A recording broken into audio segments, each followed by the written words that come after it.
Hi everyone, welcome back to another game review. Today I'm going to review a game that I recently played and I want to be completely honest where I say I completely flat out blundered a bishop.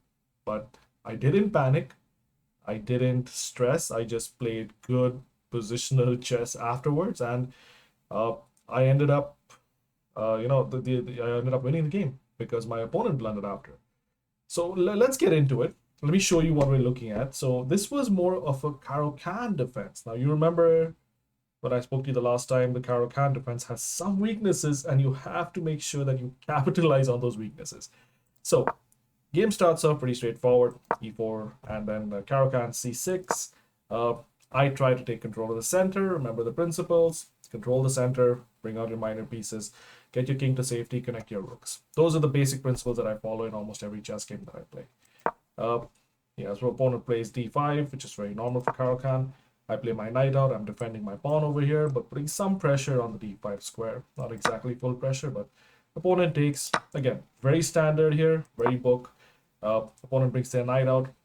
Now, I could have done something to defend this knight where I bring the bishop out, I develop a minor piece, and it defends this knight, but I wasn't liking that idea today, so I brought my knight back. Uh, the engine wants me to take this knight, but if they take with this pawn over here, that opens up the square for their bishop.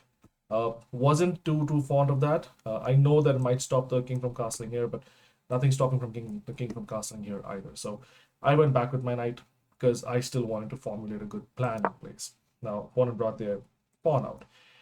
Here's where it gets interesting because, like you see, the engine actually pointed out the bishop actually should come out first. The bishop moving out is important for the Caro-Kann players, and if you don't know this, this can lead to a lot of trouble because now your pawns are controlling the light squares. One, two, three, four. Four pawns on light squares right in the center, and this poor bishop has nowhere to come out from. So how are you going to bring that bishop out? Meanwhile, look at my bishops. They have access to all these squares, and this bishop has barely even come out yet. So still good position for me. Now I bring my minor piece out. My opponent brings their minor piece out. I defend it with the bishop because I don't want any, double pawns over here. It's not the worst having double pawns over here, but I didn't want it at this time. Plus, I didn't want any tactics where the knight comes in over here and pressures my knight and then wins an extra pawn. So I brought my bishop out. Uh, Opponent castles. I asked the bishop the question, the important question: what do you want to do? Do you want to trade or do you want to retreat? And my opponent trades. This, I think, was an inaccuracy because trading a knight for a bishop is not the best. Bishops are stronger than knights overall, so you want to keep that in mind at all times. Bishop, my opponent bring their knight out. Now, here's where things get interesting. So I didn't want to trade my bishop for a knight, first of all. So I brought my bishop back. But look at this bishop. Look at what it's doing. It's got control of all of these squares. That's a strong bishop. That is a strong bishop. This knight is a strong knight too. This knight is a very strong knight. It's very annoying, but it's very strong because it's in the center of the board. Now my opponent brings their knight up again. Now this bishop has nowhere to go. So this was not the best move for my opponent to do. They were better off trying to probably push this up over here and then maybe bring this out over here somehow, like attacking my pieces over here and keeping the knight there because my bishop is still active. But my opponent didn't do that. Instead, my opponent brought their knight out over here. So I bring my bishop out over here because I don't want to go here and then have to deal with this and then this later on. But I'm comfortable with this because I want my bishop to look at this square here, at the king square, because my opponent already committed. They've committed to which side they're going to castle on, and now my job is to start putting pressure on those squares over there. So my goal is to eventually get this bishop out somewhere, maybe here, and then bring my queen out over here, and then do that kind of stuff. Here's where it gets interesting. So my opponent brought their knight out. I should have been more conscious of this, but what I did was I castle and I move forward with the game. There's a very passive move from my opponent over here, just preventing some knight games over here. But I take advantage of that. I push forward. So at this point, like when I see this happening, I want to take some advantage of that and I want to push forward and I want to make sure that I get the initiative back. Computer engine doesn't like this move as much. The preferable move would have been rook over here, but I still like this move personally. Knight moves back.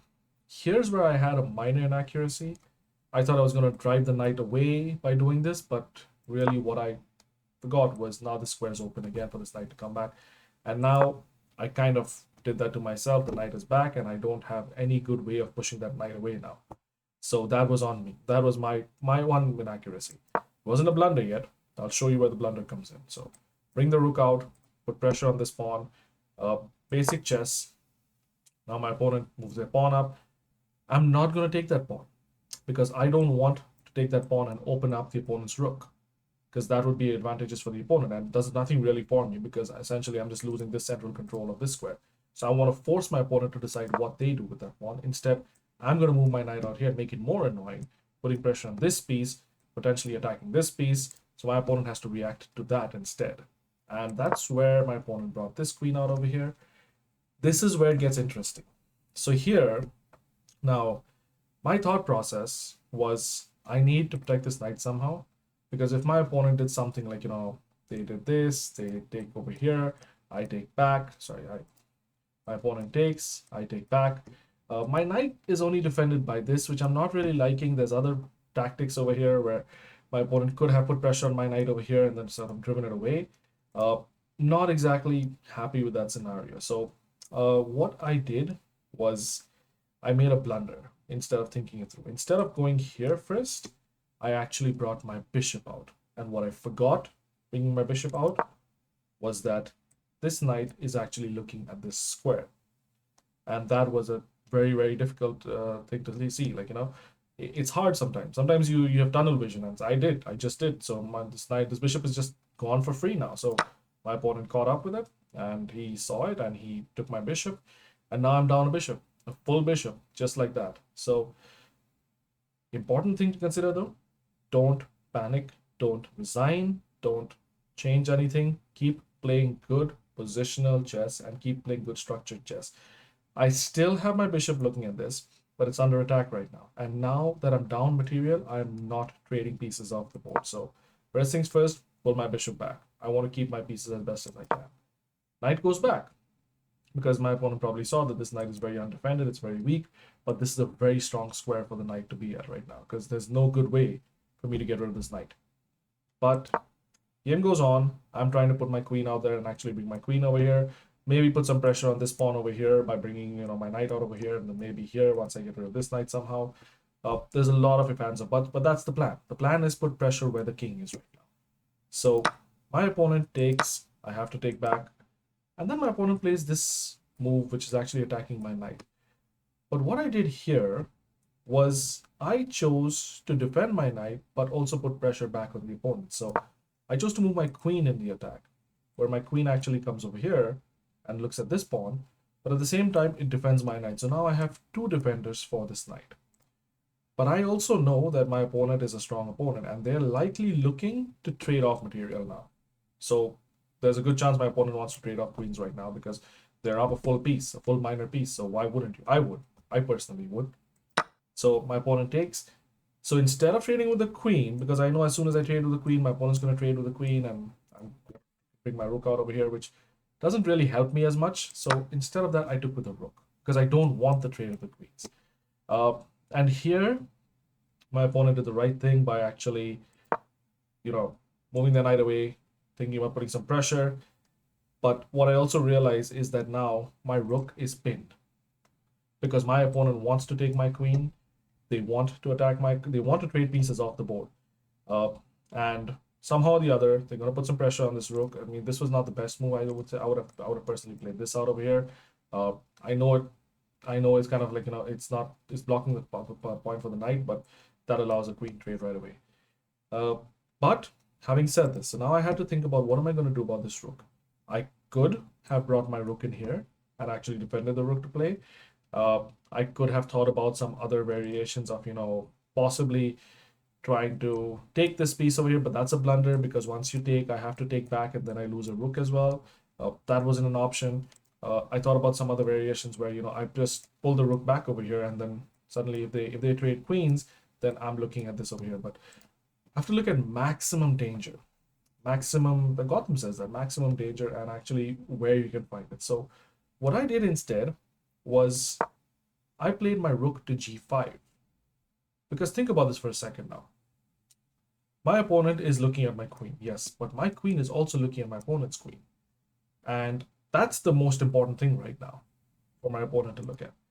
Yes, my rook is hanging. Yes, you see, you know what, you can capture the rook, but if you capture the rook, I capture the queen. So my opponent has to do something.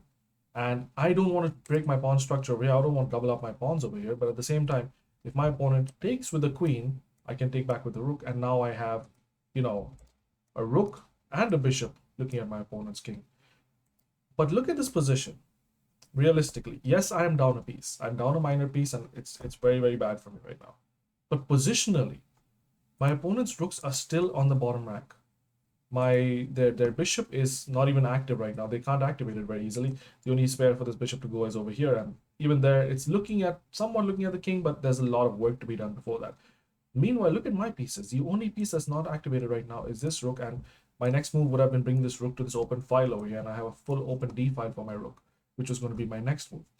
So here is where my opponent made the blunder and got a bit greedy because they already had a piece up, and this is where my opponent blunders and actually takes my rook and forgets that my queen is also actually looking at my opponent's queen.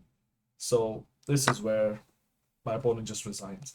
Uh, just a reminder for all of us, like, you know, these can be teaching moments. It wasn't the best game. I blundered a bishop, but staying through it and staying on the course and making sure that you made the same strategic moves and the same basic strong moves, which is developing minor pieces, you know, connecting the rooks and castling the king and making sure you take control of the center and targeting one area and one planet, sticking to it really pays off in the end, because this was a big blunder by my opponent and there was no way my opponent was winning this anyways, so they actually resigned after this point.